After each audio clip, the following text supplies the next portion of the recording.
Hey, talking to myself. Welcome to the podcast. I know that you gon' feel Dave Sands the second, talking movies and gaming, even anime. Yeah, I might just go Super Saiyan. 242, the Bahamas, we gon' rep. Don't be anxious about nothing. Philippians 4:6.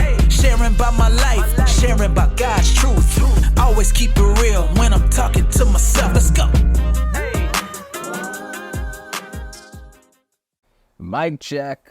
Uno, dos, tres. Ladies and gentlemen, welcome back to another episode of the Talking to Myself podcast with your boy, DGS number 2. I hope you are all having an amazing day, afternoon, evening, night.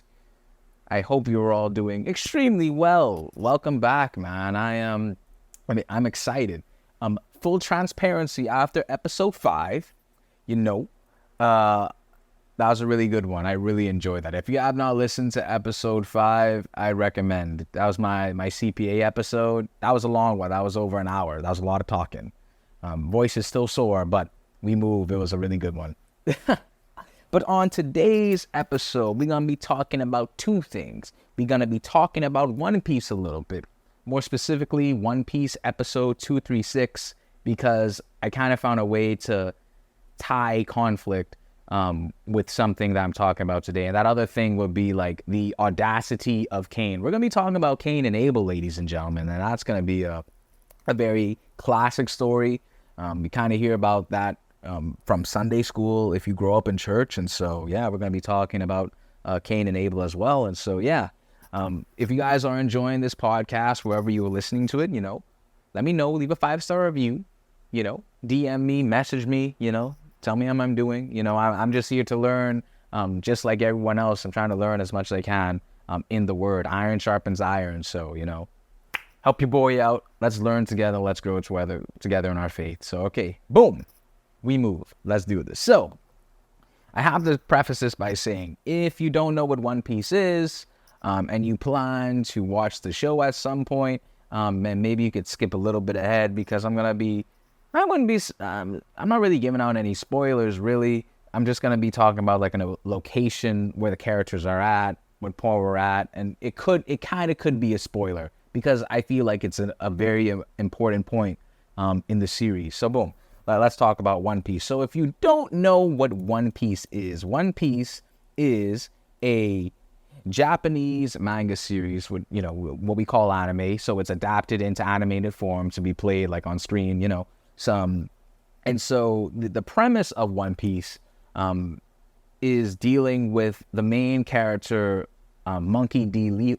Luffy, and he basically wants to be king of the pirates, right? And so he travels along the sea called the Grand Line, and on the Grand Line, there are many different places that the Straw Hat Crew, as what they're called, go to when they have many adventures, and they, fight a lot of bad guys. It's crazy how it's kind of reversed that, like, in this case, like, the pirates are the good guys. Very interesting story.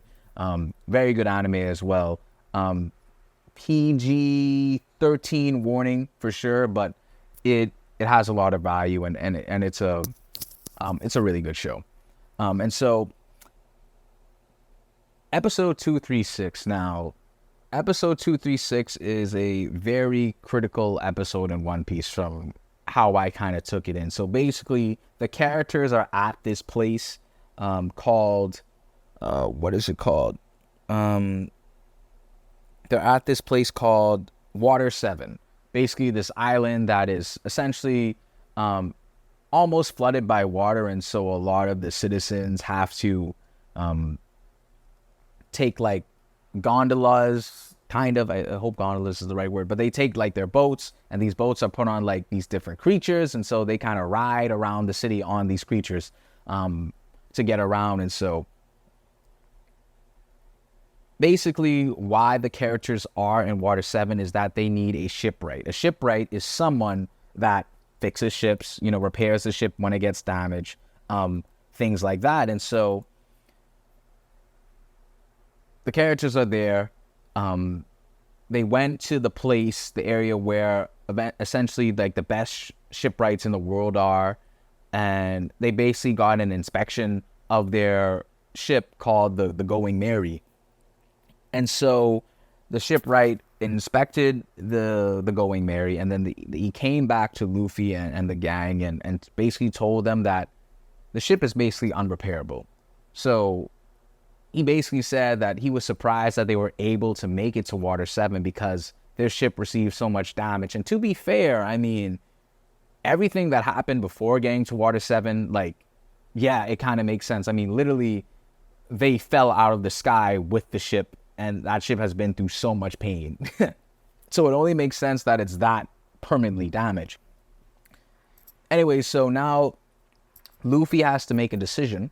And that decision is to whether continue to sail on the Going Mary, the ship that they frankly started with, that they had like since the beginning of the show, or I guess in that case, their journey, or get a whole new ship that would allow them to continue their voyage along the Grand Line. And so he makes the decision to get rid of the Going Mary. Now, another pivotal character in this, his name is Usopp. I can't remember where Usopp is from, but basically Usopp was friends with a really rich girl back in his hometown, and that rich girl gave them the Going Mary. And so, of course, the Going Mary is going to mean a lot more to Usopp because it came from his hometown, it came from one of his closest friends, and so of course it's going to mean a lot more to him. Not saying it doesn't mean, the ship didn't mean a lot to the other members of the crew, but of course with Usopp it came from his hometown, right? And so essentially the plot was they had to, like, well, some of the episodes they went to Water 7 to trade in a lot of their gold that they got from another place. They got like 300 million berries. That's the currency in the show. And essentially, Usopp lost 200 million berries. He got beat up. The thing was stolen from him. He felt terrible about it. So he basically tried to fight the bad guys on his own. Gets beat up again. He's passed out. And then, essentially the Straw Hat crew has to like nurse him back to health on the Going Mary. So when he wakes up, he didn't know the decision that Luffy made, which was, again, to get rid of the Going Mary and get a new ship. So when he woke up, he was basically saying, okay, I apologize, for losing the 200 million berries. Can we still do it with the 100 million berries that we still have left? And Luffy was just like, well, frankly, everybody on the crew was just like, ugh, this is going to be a hard one to say. But Luffy just said that, casually, that he's decided, because he's the captain, that he is going to get rid of the Going Mary.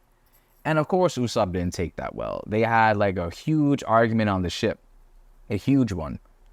And, Luffy was so caught up in his emotions, he essentially told Usopp, like, if you don't agree with my decision, then maybe you could just leave. One of the other members of the Straw Hat crew, Sanji, who's the cook on the ship, like, punted them both because he told them to stop rowing, so that Luffy and Usopp don't say something that they regret, right? And so after that, Usopp was like, no, if you're getting rid of the Going Mary, you might as well get rid of me. He left the ship, and then essentially he challenged Luffy to a battle. And basically, the one who wins gets to keep the ship. If Usopp wins, then he gets to sail away with the ship and no longer be a part of the Straw Hat crew. If Luffy wins, he could do whatever he wants with the Going Mary. In the end, Luffy still gave the ship to Usopp, but yeah, that was the conditions of the duel, basically. So when it was time to fight, bro, it was intense. Luffy has these special powers, and so, I thought it was going to be like a one-sided fight, to be honest, but Usopp really held his own. Like, genuinely, it was crazy. Like, because they boys, he knew all of Luffy's weaknesses, so he basically controlled the fight for about 90%. but Luffy's too strong. And so Luffy literally defeated him. And it was such a emotional episode because before then, Luffy never had to really make a decision. He really didn't have to be a captain. He let everyone else make the decisions for him. But it was in this episode that Luffy had to make the tough decision to get rid of the Going Merry and to frankly leave a friend behind. It was a battle between brothers, if you will. So emotional, so crazy. I'm excited to see where else the series goes to. But when I thought of this episode and I thought of how I could tie it with, frankly, scripture and how I could give like a message for this podcast, notice what I said. It felt like brothers fighting because they were that close. They were homies, right? And so I remembered not group of brothers, but I remember a particular group or pair of brothers, Cain and Abel, beginning in Genesis 4. If you don't know who Cain and Abel are, basically, quick backstory. In the Bible, Adam was the first man on the earth. Afterwards, God created Eve from the rib of Adam. And then, of course, they had children. They had two sons, Cain being the oldest and Abel being the youngest, right? And so we're going to read from Genesis 4, verses 1 to 15, because that's going to really cover. That's not the entire part of chapter 4, but that's going to really tie into what we get into today, which is the audacity of Cain and how it kind of ties up. So reading from Genesis 4, verses 1 to 15, reading from the New Living Translation, of course. So here we go. And it reads, "Now Adam had sexual relations with his wife Eve, and she became pregnant.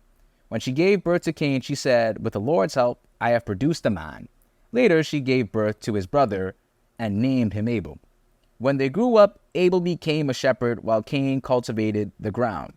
When it was time for the harvest, Cain presented some of his crops as a gift to the Lord. Abel also brought a gift, the best portions of the firstborn lambs from his flock. The Lord accepted Abel and his gift, but he did not accept Cain and his gift. This made Cain very angry, and he looked dejected. 'Why are you so angry?' the Lord asked Cain. 'Why do you look so dejected? You will be accepted if you do what is right. But if you refuse to do what is right, then watch out, sin is crouching at the door, eager to control you. But you must subdue it and be its master.'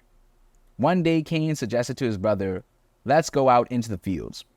While they were in the field, Cain attacked his brother Abel and killed him. Afterward, the Lord asked Cain, 'Where is your brother? Where is Abel?' 'I don't know,' Cain responded. 'Am I my brother's guardian?' But the Lord said, 'What have you done? Listen, your brother's blood cries out to me from the ground. Now you are cursed and banished from the ground, which has swallowed your brother's blood. No longer will the ground yield good crops for you, no matter how hard you work. From now on you will be a homeless wanderer on the earth.' Cain replied to the Lord, 'My punishment is too great for me to bear. You have banished me from the land and from your presence. You have made me a homeless wanderer. Anyone who finds me will kill me.' The Lord replied, 'No, for I will give a sevenfold punishment to anyone who kills you.' Then the Lord put a mark on Cain to warn anyone who might try to kill him. So Cain left the Lord's presence and settled in the land of Nod, east of Eden." Selah, that is Genesis 4, verses 1 to 15. Man, this story is deep, y'all. It's very deep. So we see a situation here. I mean, maybe it's like actually the first jealousy in the Bible. I guess we could say that. It's definitely the first murder, for sure. But this is the first jealousy as well. We see here that Abel was a shepherd, Cain was a farmer, and they were both presenting their offerings to the Lord as, sacrifices, right? We see that Cain brought some of his crops. Let's make sure we keep in mind. Cain brought probably, an old apple, maybe some bananas, But when the banana's overripe and it got that little black thing on it, a little dark. So, he brought some plantain. He probably bought like a hard orange. It's probably sour. He just brought any crops that he could, gather. Whereas Abel brought a gift, the best portions of his firstborn lamb from his flock. The best. Let's keep that in mind now. The Lord accepted Abel's gift, but he did not accept Cain's gift. And what's the reason why? Why did the Lord not accept Cain's gift? And so after researching this, I remember looking this up before when I first read this in Genesis. Josiah, my sources here, ca.thegospelcoalition.org, godquestions.org, Bible Gateway, and Bible reference, are some of the references I use to kind of help me gain my understanding. But the reason why the Lord didn't accept Cain's offering is because Cain didn't offer his best. He offered just some. He offered any tired crop. Whereas Abel brought the best portions of his firstborn lambs. Now, let's think about this now. If we talking the best portion of the lamb, I know Abel was thinking, boy, I could probably make some lamb chops, bake a little mashed potato on the side with some gravy and some corn. You could have had that for dinner. But instead, he presented his best offering to the Lord. It says here in Hebrews 11, and just for context what Hebrews is talking about, because I didn't read the entire chapter of Hebrews, but Hebrews focuses, this is from Bible reference, the passage focuses on examples of faith and obedience from the Old Testament. And so Hebrews 11 verse 4 speaks on Abel. It says that by faith, Abel brought a better offering than Cain did. By faith, he was commended as righteous when God spoke well of his offerings. And by faith, Abel still speaks even though he is dead. The fact of the matter is, two things we see here. Abel brought his offering by faith. And he brought the best offering to God. He presented his best to the Lord. Even though Abel might have thought, like, man, I probably could have used this for some dinner, He still said, you know what? This is the Lord. I'm going to give my absolute best to him. And let's be honest here, people. Sometimes we don't give our best to the Lord. I am people. Hello. I'm human too. Frankly, I don't. I don't give my best at times, right? And so we see here how the Lord was pleased by Abel's offering. Now, of course, we have to see the other side here. The Lord did not accept Cain's offering. He didn't accept his gift. This made Cain, verse 5, this made Cain very angry, and he looked dejected. And then in verse 6, the Lord says, why are you so angry? He's referring to Cain here. Why do you look so dejected? You will be accepted if you do what is right. But if you refuse to do what is right, then watch out. Sin is crouching at the door, eager to control you. But you must subdue it and be its master. Now, when I kind of thought of this section of the passage, it was almost as if the Lord was warning Cain about things that were about to occur. He was just like, bro, listen to me. Why do you look so angry? Why do you look so dejected? You didn't do what's right. You didn't present your best. You didn't present the best. You didn't come by faith. So if you refuse to do what's right, then watch out. Sin is knocking at your door. It was knocking at his door. Cain was so, and frankly, when I think about it, I mean, like, he's in the presence of the Lord now. He's in the presence of the Creator. So I can only imagine how angry he was. I'm not saying that any of Cain's actions were acceptable, but I am saying that he was in the presence of the Lord, bro. So you know what that is to be rejected by the Lord? Wait, I don't want to be rejected by the Lord. That must have sting for sure. But he should have brought his best. That's the lesson in the first instance here. That's the first part. Bring your best to the Lord. Give your best offering. Now hear this out.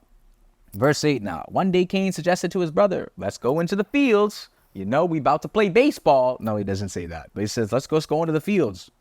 And while they were in the field, Cain attacked his brother Abel and killed him. dead on the right. He killed his brother over this. Again, not agreeing with Cain's actions, but you could see, like, I can only imagine the pain he felt from being, from the Lord not accepting him. You know, that's his offering. So it felt like a personal attack to him. But he killed his brother, bro. He killed his baby brother over this. Then afterward, the Lord asked Cain, where is your brother? Where is Abel? Now, listen to how Cain responded. This boy said, I don't know. Am I my brother's guardian? In the NIV version, it says, am I my brother's keeper? And you know, see, this is why the Lord is so much better than me. Because I was just thinking about what I would have said to Cain if he would have responded back. I would have been like, wait, first and foremost, clearly not. You're not his brother's keeper. Clearly not. You're not his guardian. You were clearly not the guardians of any galaxy because you didn't guard him. I would have been like, excuse me, Cain. I just wish Abel was able to stand up, but he can't because he's dead. He can't. Literally verse 10, but the Lord said, what have you done? Listen, your brother's blood cries out to me from the ground. How could Cain have the audacity? And this is where the audacity of Cain comes in, and it's going to come again. How could Cain have the audacity, bro, to say, I don't know where he is? What you mean? The Lord know where he is. He's right over there. He's literally still in the dirt. It doesn't say in the text like Cain hid the body. So I would like to assume that Abel's body is out there just decaying or just there, right? You know, like, come on. Like, you can't run from the Lord. You can't hide from the Lord. Come on, Cain. I just wish, man, I would have been all on Cain's case, bro. Oh my goodness, you gotta be kidding me. Anyway, continuing on. Now Cain gets punished after all this. The Lord says, now you are cursed and banished from the ground. Now you are cursed and banished from the ground where he was living, which has swallowed your brother's blood. Oh, wait, sorry, I hope I didn't take it out of context. Let me read the whole thing. Now you are cursed and banished from the ground, which has swallowed your brother's blood. No longer will the ground yield good crops for you, no matter how hard you work. From now on, you will be a homeless wanderer on the earth. So now, Cain got fired. He lost his job. He can't even do farming well. And Cain replied to the Lord, my punishment is too great for me to bear. You have banished me from the land and from your presence. You have made me a homeless wanderer. Anyone who finds me will kill me. The Lord replied, no, for I will give a sevenfold punishment to anyone who kills you. Then the Lord put a mark on Cain to warn anyone who might try to kill him. So Cain left the Lord's presence and settled to the land of Nod, east of Eden. This is where I want to talk about the audacity of Cain once again. This boy said, remember now, this boy just killed his little brother in the field, in the grass. You know where Abel is? Dead, on the ride. We don't know where he is. He's not able, once again, to stand up because he's dead. But he has the audacity to tell the Lord that his punishment is too great for him to bear. I'm sure Abel wishes he was alive right now, Cain. I'm sure of it. So I think your punishment is good enough. I think you need a little bit more punishment for that. It's really the first murder in biblical history. But you know how the Lord responded, though? Like in that last verse.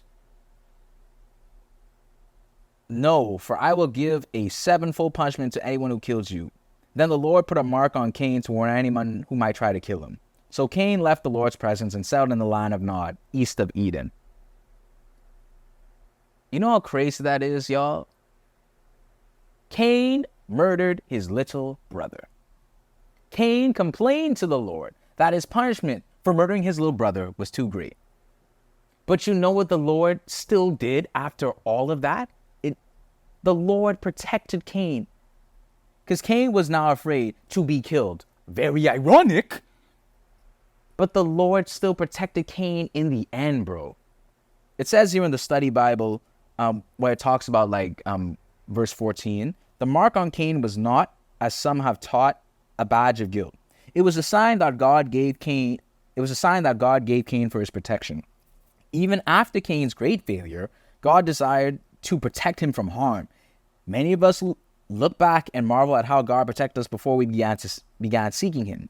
He wants us to be restored and often protects us in the midst of evil so that we are not destroyed. Even after our greatest failures, our gracious God desires only our healing and restoration. Dog, that's crazy. That's crazy. Even after our greatest failures, our gracious God desires only our healing and restoration. Ladies and gentlemen, I think it's safe to say that we ain't gonna be out here doing no killing or anything like that.